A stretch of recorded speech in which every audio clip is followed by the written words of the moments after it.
께서 초막절에 유대인들과 논쟁이 벌어졌습니다. 그 논쟁의 가장 큰 핵심은 율법이었습니다. 본문에서는 그 사건이 안식일이 되고 있지만 사실은 이 논쟁은 율법 전체를 어떻게 이해하고 있느냐의 싸움이었습니다. 도대체 예수님은 이 논쟁을 통해서 우리에게 무엇을 깨닫기를 원하시며 알기를 원하셨을까요? 자, 오늘 본문은 이렇게 시작이 됩니다. 예수님께서 성전에서 말씀을 가르치자 사람들이 뭐라 그래요? 배운 적이 없는 자가 어떻게 가르치느냐는 의문이 제기가 됩니다. 이해가 되십니까? 이거 여러분 모르시는 얘기예요. 이걸 알려면 역사적인 배경을 먼저 알아야 돼요. 이스라엘 백성들이 갖고 있는 고유의 언어는 히브리어입니다. 그래서 구약 성경은 아람어로 된 부분도 조금 있지만 대부분이 히브리어로 기록되어 있습니다. 그러나 이 시대 이스라엘 백성들은 뭐를 썼냐면 아람어를 썼어요.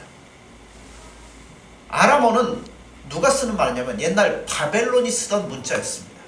이스라엘이 멸망을 당하면서 바벨론의 포로로 끌려가서 70년이라는 기간을 지내게 됩니다.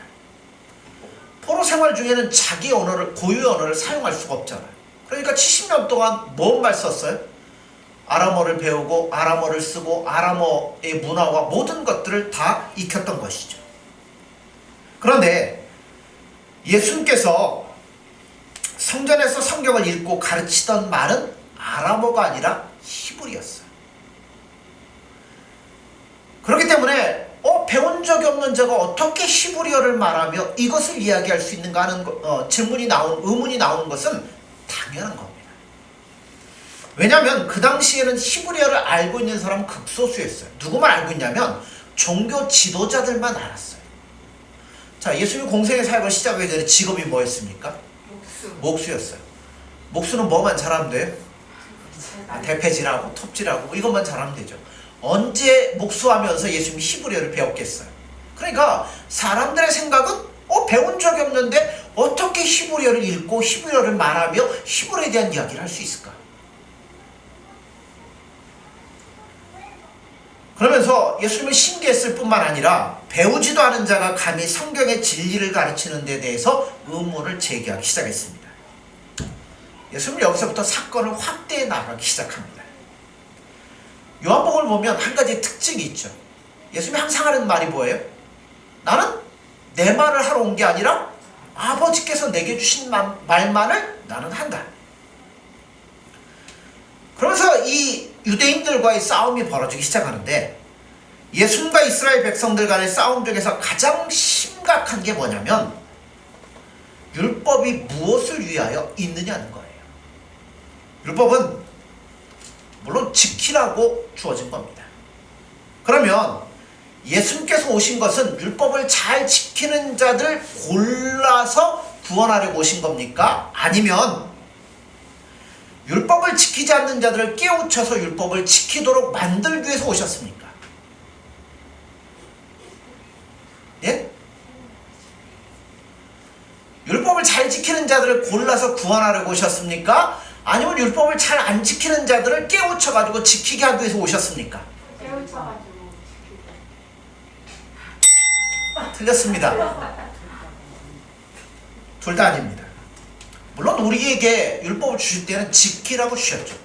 안 지킬 거면 주실 이유가 없죠. 그런데 성경이 지적하고자 하고 싶어하는 것은 율법을 지키는 자가 하나도 없더라는 겁니다. 그러니까 결국 율법은 뭘 깨닫도록 하는 거예요? 우리가 얼마나 죄인인가 정죄하는 역할을 한다는 거죠. 그러니까 나는 아무것도 못하니까 우리 초점이 자연히 어디로 갈 수밖에 없어요? 예수님께로 가도록 돼 있다는 겁니다. 그런데 문제는 이런 것에 대해서, 이런 말씀에 대해서 항복하는 자도 없고 깨닫는 자도 없더라는 겁니다. 그런데 왜 예수님께서 이 율법 문제를 굳이 꺼내셔서 유대인들과 논쟁을 벌이셨을까요? 거기에는 이 논쟁을 통해서 우리가 뭘 오해하고 있고 뭘 깨닫지 못하고 있는지를 알게 하시기 위해서 이 논쟁을 벌이셨던 겁니다. 신약성경에 보면 앞에 복음서가 나옵니다. 복음서를 기록한 목적이 뭘까요? 너희는 이스라엘 백성들처럼 살지 말라. 그러기 위해서 기록했나요? 아니죠. 예수님이 이 땅에 오신 이유는 우리를 깨닫도록 하기 위해서, 깨우치게 하도록 하기 위해서 오신 게 아니에요. 뭐하러 오셨죠? 죽으러 오신 거예요. 오직 예수님의 죽음, 예수님의 은혜가 아니면 안 된다는 것을 가르쳐주기에 있는 겁니다. 그러니까 복음서도 바로 거기에 초점을 맞추고 있는 거예요. 우리가 열심을 다해서 노력합시다. 우리가 최선을 다해서 헌신합시다. 봉사합시다. 제사합시다. 이게 아니라 예수님이 아니면 안 되기 때문에 예수님으로부터 시작할 수밖에 없다는 거예요. 예수님 오셔서 하신 것들이 참 많죠. 산상설교도 하셨고 38년 된 중풍병자를 고치신 사건이라는 것, 아니면 죽은 나사로를 살리신 사건들이 있습니다. 그런데 그렇게 했다고 해서 사람들이 항복하고 예수님 앞에 손들고 왔습니까? 아니잖아요. 그런데 얼마나 많은 사람들이 구원을 얻고 난 다음에 어떻게 말하느냐 하면 이렇게 얘기를 해요. 예를 들어서 우리 주변에 사는 사람 누군가가 어떻게 하고 예수를 믿었어요. 같이 우리 교회에 나와요. 그러면 이 사람이 나한테 뭐라고 얘기할까요? 이렇게 얘기하면 여러분 전혀 이해가 안 가시죠? 이 사람이 이렇게 얘기하는 거예요. 어째서 미리 얘기를 했으면, 진작 얘기했으면 내가 일찍 예수님 믿고 이렇게 나왔을 텐데 왜 나에게 그 얘기 안 했느냐? 이 얘기가 맞을까요?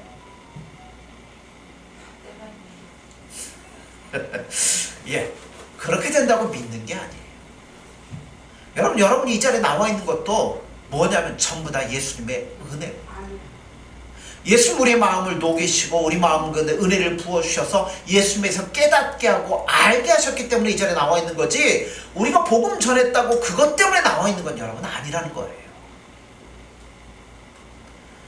이 율법에 관한 문제는 율법을 알지 못하고 오해해서 구원을 못 받은 사람들에게 설명하기 위해서가 아니라 이미 구원을 받았음에도 불구하고 오해해가지고 이것을 붙잡고 있는 사람들을 깨닫도록 하기 위해서 이 싸움이 벌어진 거예요. 율법을 오해하고 있는 중에 제일 심각하게 오해하고 있는 사람들이 누굴까요? 예, 이스라엘 백성들입니다. 이스라엘 백성들은 율법을 가지고 있기만 해도 구원을 받는다라고 생각을 했어요. 그런데 여러분, 은혜와 율법의 가장 큰 차이가 뭐냐면 율법은 어디에 기반을 두냐면 자기에게 기반을 두는 거예요. 왜냐하면 율법은 누가 지켜야 돼요? 내가 지켜야죠. 다 지키려면 어떻게 해야 돼요? 온갖 노력과 모든 걸 기울여서 다 지켜야 되죠. 그러니까 기반이 누구예요? 자, 다 지켰으면 스스로 뭐 할까요? 만족하겠죠. 내가 이걸 다 지켰다. 자기에게 기반을 두고 있어요. 반면에 은혜는 뭐죠? 나는 아무것도 못한다는 거죠. 그 은혜는 값없이 주는 거잖아요. 전적으로 무료로 우리에게 주는 거잖아요.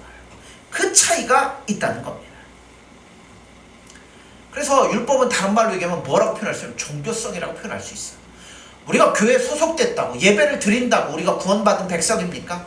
아니에요. 여러분, 거기에 중요한 게 아니라 우리는 초점을 어디에 맞춰야 돼요? 예수님에게 초점을 맞춰야 돼요. 예수님 안에서 새 생명을 얻은 자는 예수님을 믿게 돼 있고 사랑하게 돼 있습니다. 예수를 믿는 것이 구원의 조건이 아니라 예수님의 은혜를 힘입었고 구원을 얻었기 때문에 필연적으로 누구를 사랑할 수밖에 없어요? 예수님을 사랑하고 예수님을 바라보며 예수님을 의지할 수밖에 없는 겁니다. 그런데 왜 우리가 이것을 확인해야 되냐면, 너무나도 많은 신자들이 자기가 얻은 구원을, 은혜를 율법적인 차원에서 오해함으로 말미암아 은혜가 은혜인 줄을 모르고 이게 중요한지를 모르고 살아가는 일들이 너무나 많기 때문에 그렇다는 거예요. 건물을 지을 때 여러분 뭐가 제일 중요합니까? 기초가 제일 중요해요. 기초가 삐뚤어져 있으면 건물을 짓다 보면 어떻게 돼요? 삐뚤어지죠. 세계 불가사의 중에 하나, 이탈리아에 가면 삐딱하게 기울어진 탑이 하나 있죠. 피사의 사탑. 기반이 문제가 생겨서 이게 앞으로 기울어지니까 탑이 이렇게 기울어 있어요. 시간이 가면 어떻게 되겠어요? 결국 무너지겠죠. 우리가 신앙을 쌓을 때도 어디에 쌓아야 돼요? 기초를 바로 하고 그 위에 쌓아야 된다는 거예요. 이게 잘못되면 어떻게 돼요? 나중에 한순간에 무너져 버리고 만다는 겁니다. 그래서 예수님은 모래 위와 반석 위에 쌓는 그것을 비교하면서 기초가 얼마나 중요한지를 말씀하잖아요. 그런 의미에서 보면 한국교회 신앙인들은 마치 무엇과 같냐면 피사의 사탑과 같아요. 우리 신앙이 정말 예수님께 초점을 맞추고 예수님의 사랑을 힘입어서 예수님을 바라보며 목표가 예수님이 되는 게 아니라 너무나 어떤 개인적인 이득과 이익과 어떤 자기 만족과 이런 것에 초점을 맞추고 있다는 거죠. 그러니 마치 피사의 탑처럼 기울어진 거 안 넘어지게 하려고 뭔가를 바치는 거예요. 그래서 뭐 설교를 듣다가 아니면 집회를 참석했다가 은혜를 받으면 그거 하나 딱 붙잡고서 이제 쌓아놓고 있죠. 오늘 기도원 가서 기도하다가 은혜 받은 거 딱 붙잡아 쌓아놓고 있죠. 근데 여러분 그게 창고에 쌓여있을 뿐이지 뭐가 안 돼요? 기본이 안 되니까 결국 뭐냐면 세상에 나갈 때는 내려놓고 세상적인 마음껏 취하다가 다시 쌓으려니 안 되잖아요. 그럼 목사님과 상담하고 또 이렇게 해보려고 하는데 안 되잖아요. 처음부터 제대로 해야 된다는 거죠. 우리 신앙이 잘못되어 있기 때문에 그래요. 무엇이 잘못되어 있냐면 자, 신앙의 시작, 신앙의 목표, 신앙의 초점 전부 다 뭐예요? 예수님이에요. 예수님이 아닌 것에 대해 기초를 쌓기 시작하면 문제가 생기는데 자기들은 뭐를 쌓고 있는지를 모르고 있다는 거죠. 이게 문제예요. 예수님께서 지금 이 논쟁의 배경을 초막절에다 맞추고 시작을 합니다. 자, 초막절은 일종의 추수감사절이에요. 1년 동안 농사 지은 거 다 걷어들여서 창고에 쌓아놓고 하나님 앞에 절기를 지키는데 어디 가서 절기를 지켜요? 광야로 나가서 뭘 만들고? 초막을 만들고 거기에 들어가서 생활하면서 지키는 거예요. 아니 창고에다 들였으면 따뜻한 집에서 배부르게 먹으면서 떡해 먹고 이러면서 지키면 되지 왜 불편하게 초막에 나가 지킵니까? 이유가 뭘까요? 뭘 기억하라고요? 자, 이스라엘 백성이 출애굽을 하고 가나안 땅에 들어오기까지 40년 동안 뭐 했어요? 초막 생활했어요. 광야에서 텐트 치고 거기 살았어요. 갖고 나올 때 뭐가 있었나요? 없죠. 아무것도 손에 쥔 게 없죠. 그러니까 뭘 기억하냐면 내가 소유한 것과 내가 거둔 것들과 내가 기거하고 있는 집은 원래 네 것이 아니었다.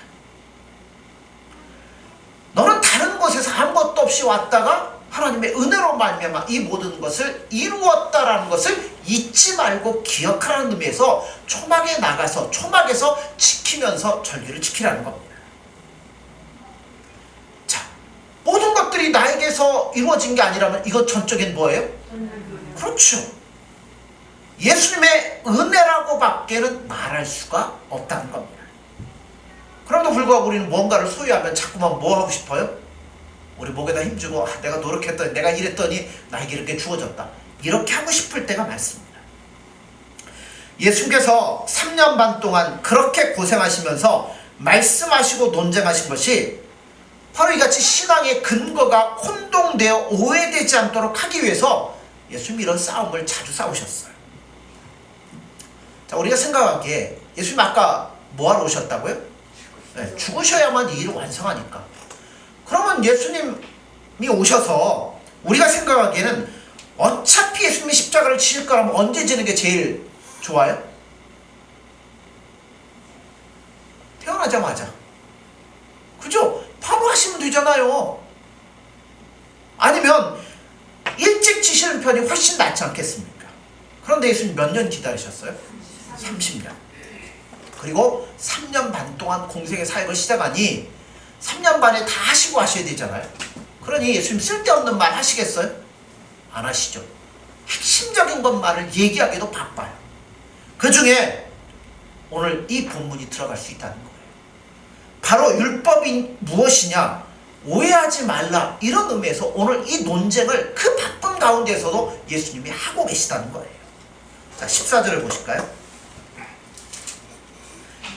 이미 명절의 중간이 되어 예수께서 성전에 올라가서 가르치시니 유대인들이 놀랍게 여기되 이 사람은 배우지 아니할 거는 어떻게 그를 아느냐. 말씀을 배우지 않았는데 어떻게 뭐예요? 아느냐는 겁니다. 이것이 유대인들이 갖고 있는 율법에 관한 유일한 원리입니다. 백성들이 그렇게 얘기하자 예수님이 또다시 말씀을 하는 거예요. 자, 16절 보세요. 예수께서 대답하여 이르시되 내 경우는 내 것이 아니요 나를 보내신 이의 것이라. 자, 근거를 따지기 전에 내 말이 안 맞는가를 하나님의 법과 너희들이 맞춰보라는 겁니다. 유대인들에게 있어서는 하나님의 말씀이 뭐예요? 율법이라고 생각을 합니다. 그러니까 안 맞아요. 왜 안 맞냐면 보세요. 예수님이 안식일에 뭐 하셨죠? 병든 자 고쳤습니다. 유대인들에게 있어서 안식일을 뭐 한 거예요? 범한 거예요. 그럼 죄입니까 아닙니까? 죄예요. 안식일에 일을 했기 때문에 죄를 지었다는 겁니다. 자, 이 7장 22절에 23절을 보시겠어요? 모세가 너희에게 할례를 행하였으니 그러나 할례는 모세에게 난 것이 아니요 조상들에게서 난 것이라. 그러므로 너희가 안식일에도 사람에게 할례를 행하느니라. 모세 율법을 범하지 아니하려고 사람이 안식일에도 할례를 받는 일이 있거든 내가 안식일에 사람의 전신을 건전하게 한 것으로 너희가 내게 노여워하느냐. 유대인의 율법을 보면 안식일을 지키라는 법이 있는 만큼 뭣도 지키라고요? 할례도 지키라는 율법이 있습니다. 할례는 태어나지 며칠 만에요? 8일 만에 8일에 행합니다. 지금의 예를 들어보자면 이런 거예요. 어떤 사람이 임신을 했어요. 주일 안식일을 얘기를 하죠. 안식일에 애를 낳아야 돼요. 근데 애가 나오려고 그러는데 애를 낳으려면 어디로 가야 돼요? 병원을 가야 될 거 아니에요? 그러면 주일날은 어떻게 돼요? 못 지켜요. 그러면 어떻게 해야 돼요? 애야 조금만 참아라, 너 내일 나와라. 그럼 안식일 지켜야 됩니까? 뭐 해야 돼요? 병원 가서 애를 낳아야죠. 그 얘기가 뭐냐면 할례에 대한 이야기예요. 자, 할례를 했는 애가 태어났는데 8일 만에 할례를 해야 되는데 그 8일째가 언제예요? 안식일이 됐어요. 그러면 해야 될까요? 말아야 될까요? 모세의 법에 의하면 안식일임에도 뭘 했어요? 할례를 행했다는 겁니다. 할 수밖에 없었어요. 그러면서 예수님이 뭐라고 말씀하냐면 너희도 안식일을 범하지 않았느냐. 할례라는 법을 지키기 위해서 안식일을 범하지 않았느냐. 그렇다면 내가 그것보다 더 중하고 급한 한 병자를 사탄의 권세에서 놓아준 일로 인하여 나를 책망할 수 있느냐. 지금 너희는 법을 지키려는 것이 아니라 뭐 하려고요? 나를 죽이려고 하는 것이다. 그러면서 이 율법에 관한 싸움이 뭔 싸움이냐면 노여움에 관한 싸움이라고 예수님 말씀합니다. 유대인들은 예수님께 논쟁을 걸고 있는 것이 율법에 관한 싸움이 아니라 율법을 가지고 예수님을 죽이려고 하는 싸움을 지금 걸고 있다는 겁니다. 이게 핵심인 거예요. 율법을 지키겠다고 하는데 왜 예수님을 죽여야만 됩니까? 우리의 관점에서 보자면 율법을 지키는 자라면 마땅히 예수님을 경배하는 것이 옳습니다. 그런데 왜 유대인들은 율법을 지킨다고 하면서 예수님을 죽이려고 할까요? 그 힌트가 정확하게 나오고 있습니다. 18절을 보세요. 스스로 말하는 자는 자기 영광만 구하되 보내신 이의 영광을 구하는 자는 참되니 그 속에 불의가 없느니라. 자, 예수님이 하시는 말씀은 이거예요. 너희는 율법을 스스로의 영광을 취하기 위하여 밖에는 쓸 줄 모르고 있다는 겁니다. 구원을 얻은 자이건 구원을 얻지 못한 자이건 간에 율법이 무엇인지 은혜가 무엇인지를 확인하지 못하면 율법을 지키는 것은 뭘로 가요? 자기 자랑으로 갈 수밖에 없어요. 우리가 예수님의 사랑과 은혜로 말미암아 구원함을 받은 자는 예수님밖에 없다는 걸 알잖아요. 그러니 예수님에게 초점을 맞춰요. 예수님을 사랑하다 보니까 예수님이 주신 말씀을 뭐예요? 열심히 지켜나갑니다. 근데 지키다 보면 뭘 깨달아요? 열심히 하는데도 잘 안 되더라. 그럼 예수님께 뭐예요? 예수님, 저 열심히 하는데도 잘 안 되네요. 예수님이 은혜가 아니면 나는 이거 하나도 못해요. 예수님 도와주세요. 결국 율법을 지키면서 뭐 어디로 가요? 또 예수님께로 흘러갈 수밖에 없습니다. 율법에 대한 가장 아주 세밀한 기록이 어디에 나오냐면 로마서 3장 24절에 27절에 나옵니다. 자, 성경을 한번 보시죠. 로마서 3장 24절에서 27절입니다. 교독하겠습니다. 로마서 3장 24절 27절. 그리스도 예수 안에 있는 속량으로 말미암아 하나님의 은혜로 값없이 의롭다 하심을 얻은 자 되었느니라. 이 예수를 하나님이 그의 피로써 믿음으로 말미암는 한국적으로 세우셨으니 이는 하나님께서 이 참으시는 중에 저의 죄를 간과하심으로 자기의 의로우심을 나타내게 하시니 곧 이때 자기 의로우심을 나타내사 자기도 의로우시며 또한 예수 믿는 자를 의롭다 하려 하심이라. 그런즉 자랑할 때가 없느니라 있을 수가 없느니라. 무슨 법이냐 행위가 아니라 오직 믿음의 법이니라. 자, 율법과 은혜의 가장 큰 차이는 거기에 자랑이 있느냐 없느냐예요. 율법을 사람들은 나는 지켰는데 야 나는 이렇게 열심히 주일날도 안 빠지고 난 이렇게 예배도 오고 하는데 넌 왜 못하느냐, 이런 차원으로밖에 사람들이 사용을 하지 못하고 있습니다. 그러니까 구원을 얻는 문제에 있어도 마찬가지예요. 나는 예수를 믿는데 너는 왜 안 믿냐? 여러분 아니라는 이야기예요. 이런 방향으로 나가는 사람은 예수님의 은혜가 뭔지를 전혀 모르고 있는 사람들입니다. 유대인들은 율법사들 바리새인들 사두개인들 나는 율법을 잘 지킨다 사람들 앞에 보이려고 자기를 나타내려고 하잖아요. 율법은 분명히 말하잖아요. 자랑하기 위한 것이 아니다. 그런데 너희는 율법을 동원해 산다는 일이 율법을 지키는 것과 안 지키는 것이라는 외형적인 근거를 제시해서 사람들을 뭐로 판단해요? 외모로 판단하고 있다는 겁니다. 그게 구원인 줄 아느냐? 결단코 아니라는 겁니다. 오히려 너희들은 지금 내가 오자 나하고도 경쟁을 했다. 너희가 하는 것은 하나님 아버지로부터 은혜를 구하는 것이 아니라 하나님이 주신 율법을 가지고 사람과 사람 사이에 누가 더 크냐, 더 나은가는 싸움밖에는 아무것도 없다. 그래서 내가 너희들이 자랑할 만한 사람이 아니라는 걸 지적하자 너희는 너희 자랑을 보호하기 위해서 이제는 나마저 죽이려고 하고 있다. 그게 예수님의 말씀인 겁니다. 신앙과 신앙이 아닌 것을 구분하는 데 있어서 우리가 기억해야 될 것은 참신앙은 모르는 건 뭐 하면 돼요? 모른다라고 인정하면 됩니다. 그런데 모르는 것이 있다는 말에 화가 나는 것은 신앙에 관계된 것이 아니라 자존심에 관한 싸움. 그렇잖아요. 모르는 거 모른다고 하는 게 이게 틀린 겁니까? 맞죠? 근데 모르는데도 야 너 그것도 모르냐 그러면 뭐가 확 상해요? 모르는데도 자존심이 상해. 이거는 벌써 뭐냐면 자존심에 관한 싸움이라는 거죠. 근데 우리가 분명히 알아야 될 것은 신자는 뭘 버린 사람들이에요?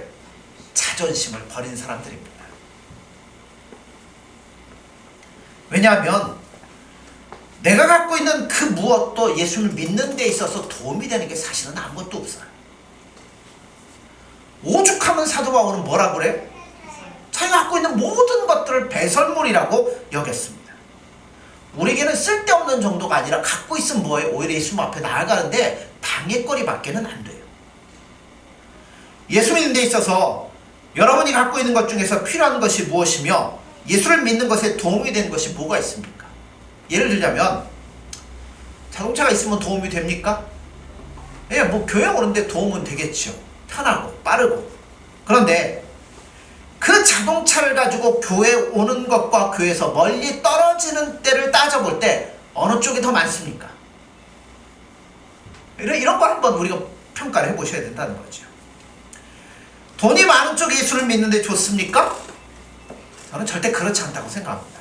왜냐하면 돈이 많으면 제가 11조 얘기하면서도 1억을 벌면 11조 얼마나 해야 돼요? 1,000만 원. 네. 10,000원 벌면요? 1,000원. 자, 누가 더 내기 쉽겠어요? 1,000원은 얼마든지 냅니다. 그죠? 근데 1,000만 원 내려면 손이 부들부들 떨리고 그렇죠. 아까워서 인색해지기 시작합니다. 없는 사람은 있을 때나 없을 때나 뭐 그게 그거니까 뭐 전혀 아깝지 않죠. 없는 사람들이 뭐예요? 훨씬 더 잘하더라고요. 똑똑해서 예수를 잘 믿습니까? 좋은 신앙 가진 사람 중에는 똑똑한 사람보다 단순한 사람들이 훨씬 많습니다. 왜 예수님께서 이 말씀을 가지고 끈질기게 논쟁을 하시냐면 이것만큼 우리에게서 뿌리가 뽑히지 않는 게 없더라는 거죠. 여러분 예수님 믿으시지요? 왜 예수님 믿었습니까? 똑똑해서요? 아니면 남들보다 빨리 예수님을 알았기 때문에요? 아니면 뭐 38년 된 병자를 보았기 때문이고, 아니면 우리 가족 중에 누가 죽었는데 예수님이 살려주셔서 예수를 믿게 됐습니까? 그런 것 때문은 아니죠. 우리 예수님 믿게 된 거는 전적으로 예수님의 은혜죠. 그분이 나를 대신 나의 십자가에 죽으시고 피를 흘려주셨기 때문에 구원받은 거예요. 그 외에는 어떠한 방법도 있을 수가 없다는 겁니다. 그리고 구원을 얻게 되자, 은혜를 입게 되자 우리의 눈이 조금씩 띄워져서 예수님을 알게 되고 그분 안에 있는 생명과 영원한 약속과 이것들을 알게 되기 시작했다는 겁니다. 그러다가 조금씩 시간이 지나면 더 많이 알게 되면 더 많이 아는 자가 적게 아는 자를 위해서 자기를 과시할 때가 있는데요. 여러분 그게 아니에요. 그거는 자기가 어디에 속해 있는지, 어디에 기초를 두고 있는지를 모르기 때문에 그렇다는 거예요. 같은 비행기 타고 가면서 앞에 앉은 자가 뒤에 앉은 자에게 너는 왜 뒤에 앉아있냐? 웃기는 얘기 아닙니까? 똑같이 가고 있는데 왜 자꾸만 그런 속성들이 우리에게 나오는지 모르겠어요. 그것은 은혜가 무엇인지를 모르기 때문에 그렇습니다. 우리는 아직도 자기를 근거로 하고 있는 자요, 자기가 가진 실력 때문에 하나님 앞에 인정받고 있는 것이라고 끊임없이 착각을 하고 있는 거예요. 교회란 세상의 어느 것과도 다른 단체입니다. 뭐가 달라요?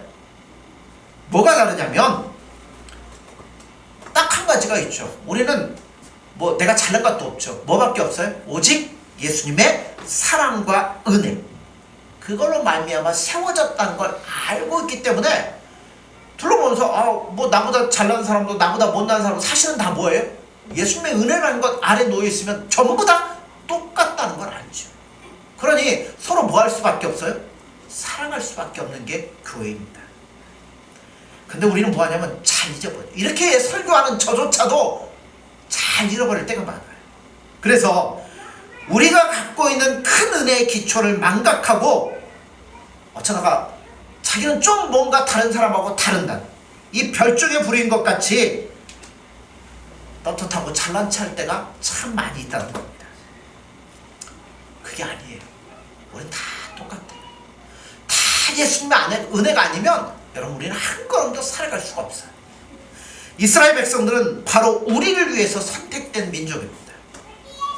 그들이 율법을 가진 것 때문에 스스로 망할 수밖에 없었듯이 이들은 율법 갖고 뭐밖에 안 해요? 스스로 자기 자랑밖에 안 하고 있어요. 그걸 통해서 예수님을 더욱더 사랑하는 게 아니라 나는 이렇게 지킵니다, 나는 뭔가 다릅니다, 맨 그거밖에 안 했잖아요. 이스라엘 백성들의 가장 대표되는 인물 한 사람을 들어서 성경은 이걸 확실하게 우리에게 가르쳐줍니다. 그 대표가 누굴까요? 바울처럼 하나님을 향한 열심과 열정을 가지고 있는 사람이 누가 있어요? 없잖아요. 그런데 그가 하나님을 향하여 가졌던 열정이 누구를 죽게 만들어요? 스데반을 죽이게 되는 자리에 나아갑니다. 그리고 스데반을 죽이고 나서는 예수 믿는 자들을 잡아 죽이려고 다메섹으로 가다가 누굴 만나요? 예수님을 딱 만나게 됩니다. 예수님을 딱 만나 예수님이 뭐라 그래요? 사울아 사울아, 네가 어찌하여 나를 이렇게 핍박하느냐. 바울이 볼 때는 뭐예요? 지금 뭐하러 가고 있어요? 자기는 예수님을 위해, 그러니까 하나님을 향한 일을 한다고 열심을 가지고 나아가고 있는데 예수님 뭐라 그래? 네가 나를 핍박한다. 내가 언제 했습니까? 그러면서 깨닫는 게 뭐예요? 하나님을 살아가야 하나님의 편을 든다는 것이 지나쳐 하나님을 핍박하는 자리까지 나아갔다는 걸 그가 깨닫기 시작합니다. 자기 열심, 자기 노력, 이거 아무것도 아니라는 거죠. 그리고 누구만을 위해서? 이제는 예수님만을 바라보며 예수님만을 의지하고 예수님 목표가 되는 삶을 드디어 사울이 변하여 바울이 되어서 살아가기 시작합니다. 오늘날 우리와 같이 예수님 믿는 자들이 필요한 것이 있다면 분명히 우리가 구원을 받았고 예수님의 크신 은혜 속에 있음에도 불구하고 아직도 바울로 변하지 못하고 사울로 있는 우리의 모습이 아닌가 생각이 됩니다. 반드시 이거 짚고 넘어가야 되는 거죠. 왜 그렇습니까? 은혜가 무엇인지를 모르기 때문에 그래요. 예수님이 누군지, 왜 예수님이 필요한지를 모르기 때문에 그렇습니다. 내가 가진 최선의 것들을 모아서 모두 하나님 앞에 드리는 것이 신앙이라고 착각하지 마십시오. 우리가 뭉쳐 드릴 수 있는 것은 아무것도 없어요. 우리가 해야 될 것은 버리는 작업이고 죽이는 작업입니다. 그래서 나는 뭐밖에 없어요? 예수님 이제 나는 아무것도 못해요. 그러니까 예수님밖에 없습니다. 우리가 하나님 앞에 예수님께 드릴 정성이 있다면 그것은 자랑스러운 정성이 아니라 예수님, 저는 십자가 앞에 이제는 죽었습니다. 저는 예수님 앞에 할 수 있는 게 아무것도 없습니다. 예수님 나를 불쌍히 여겨주시고 인도해 주세요. 이것밖에는 우리가 드릴 게 아무것도 없다는 거예요. 우리가 갖고 있는 학력과 지위도 예수님을 위해서 그것 자체가 빛을 발한 적이 아무것도 없습니다. 그러므로 여러분 기초를 확실히 쌓으십시오. 우린 예수님의 은혜가 아니면 살아갈 수 없는 자들입니다. 오직 그 예수님의 은혜를 구하고 예수님의 은혜의 기초 위에 나를 두고 이제는 예수님만을 구하고 찾는 저와 여러분들 되어지기를 간절히 소원합니다. 기도하겠습니다.